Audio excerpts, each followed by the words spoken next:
So today we continue with economics as a science.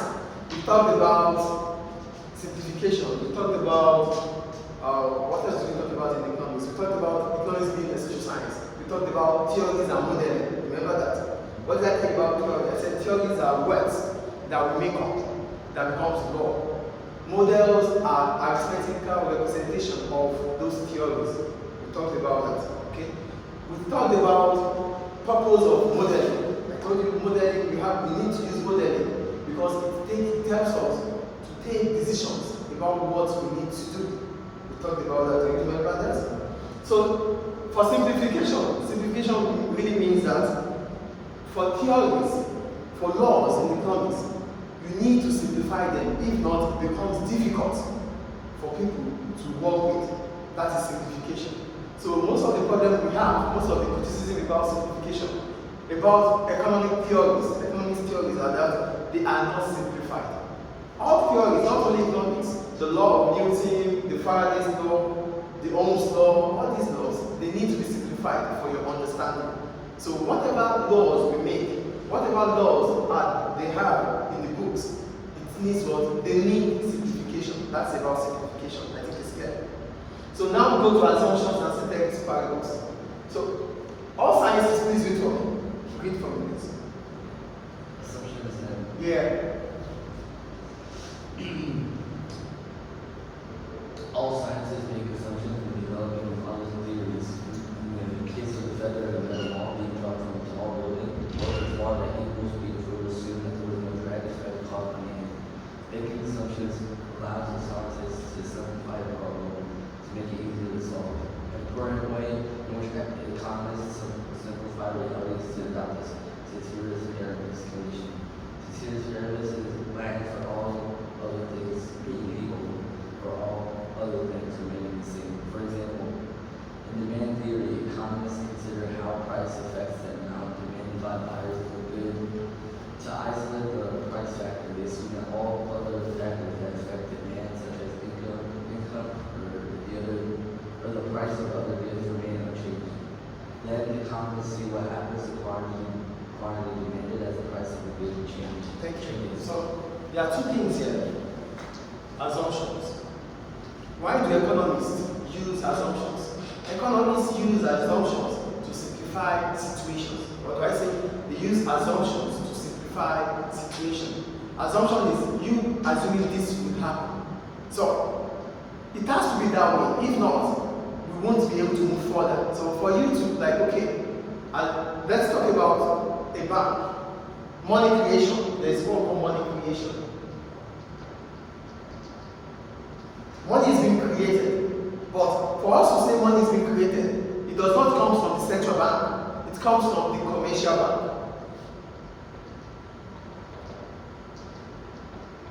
So what do economists do with assumptions here? They assume that there's an individual who has a lot of money with him or her that needs to keep it somewhere.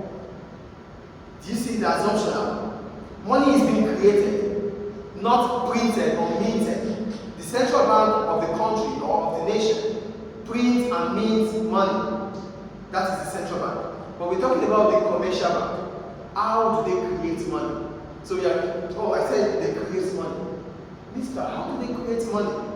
So because it is difficult for us to understand how to create money, what do? We use assumption to simplify the money creation. Do you get what I'm saying there? Money is being created by the commercial bank. But when I tell you money is being created by the commercial bank, your question is, how does the commercial bank create money? Yes or no? Now, this is what I have to do. I have to make assumptions that will fit into what? Money creation. Why do I do this? To simplify. To simplify the theory. Do you get what assumption is now? Assumptions help us. Assumptions are used by economists to simplify theories, to simplify situations. Is it clear? Is it clear, please? So now, let's go back to money creation. The first assumption is, you say assumption that there is an individual who has money. Because you have a lot of money, stop writing this. When I'm talking, you don't write. Because you have a lot of money, it is an assumption. It's not real. We are assuming. So, because you have a lot of money, what do you have to do? You start finding a place to keep it. Yes or no? So the first assumption is that you have a lot of money.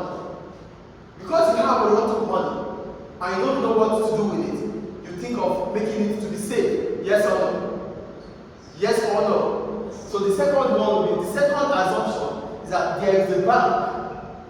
There is a bank. That's a commercial bank that goes to for savings. So that is the second assumption. I think we are getting it little by little now. Assumptions makes theories what? Simplified. The theory is what? Money creation. Commercial banks create money. That is the assumption, or that is the theory. How do they create it? I have to simplify it. My simplification will come based on the assumptions. The first assumption is that there is an individual who has a lot of money. The second assumption is that there is a bank that this individual wants to keep the money. That is the second assumption. Do we get it? Do we get it, please? Now we go to what? The third assumption. So the third assumption is that there is an individual who needs a lot of money. Do you see? There's a first individual who has a lot. There's a bank that can help him to save the money. And there's an individual who needs what? Money. Do we see how the assumptions are going now? So the third assumption is that there is an individual who needs money. So you need money and you don't have. What do you have to do? You need money. This is the bank. This is the second individual. So I'm putting it to you now. You need money and you don't have. What do you have to do? You go where? To the bank. You need a lot of money. You don't have. Where do you go to? To the bank. So the fourth assumption is that what? There's a bank that will borrow this guy or this man, the businessman, money. Yes or no? Do we get it? So the fourth assumption is that there is the bank which could lend out money. There's a bank which could lend out money. So the guy is going there, yes or no? But this is what happens. If I have saved my money into the bank for a fixed period of time, what do I get back in return? I get what we call interest. Are you with me? So because I have saved my money into the bank, I get what? Interest. Are you getting it? Now, you need money from the bank. What is the bank going to do? The bank is going to charge you with what? So whenever you are paying back, now let's assume this first individual has $10,000 with him. He saved $10,000 to the bank, right? He saved $10,000 to the bank. So if he saved $10,000 to the bank, what happens to him? There's an interest of 5%. The bank gave interest of 5%. So if this bank gave interest of 5%, let's say 5%, let's say 5 over 100 multiplied by 10,000, 0,000. This is 500. So the individual has to pay $10,000. The bank has to pay $10,500 to that individual. Yes or no? Do you get it? Do you get it? But where is the bank going to get this money? This is why this comes about. Money creation, sorry. Money creation. I say 10,000. But after 6 months or after 1 year, I have to get what? 10,500 from the bank. Are you with me? Are you with me, guys? Note, when you are calculating interest, you calculate with compound what? Compound interest. Okay?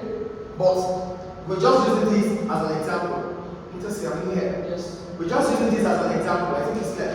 So, this individual went to the bank. The bank tells him, if you have to get 10,000 from us, you pay 10% as interest. Do you see now? Because you need money. Are you going to take it or not? You're going to take it. So when you're taking it, you have to pay what? $11,000. You have to pay $11,000 to the bank. Yes or no? The bank has nothing. From the beginning, the bank was empty. Yes or no? It was empty. This individual brought 10,000 to the bank. This individual is going to pay the bank 11,000. So, from 0 to what? To 11,000. And when this guy comes back to get his money, he's going to get 10,500 minus 11,000 from the bank. Yes or no? So it remains what? 500 for the bank. So the bank has $500. Do you get it? So what does that mean? The bank has created what? Money. Didn't it? Does the bank create money or not? Yeah. Did the bank create money now or not? Yes. How much? 500. This is how banks create money. So it takes us back to what? It takes us back to what? Assumptions. So I said from the beginning, banks create money. Yes or no? You were like, how does bank create money? That was the first question, right? How does bank create money? So what do I have to do? I have to simplify. And how will I be able to simplify? Making what? Assumptions. Do we get it? So assumptions is what? Assumptions help us to simplify theories or situations in economics. So economists, what do? They try to simplify theories using what? Assumptions. Any question about assumptions? Do you want to write anything from here? Do you need to write anything? Oh, yes. Do you need to? Okay, alright. Okay. So, I'm just going to, you can write the assumption for money creation. Money creation assumption. These are the money creation assumption. Money.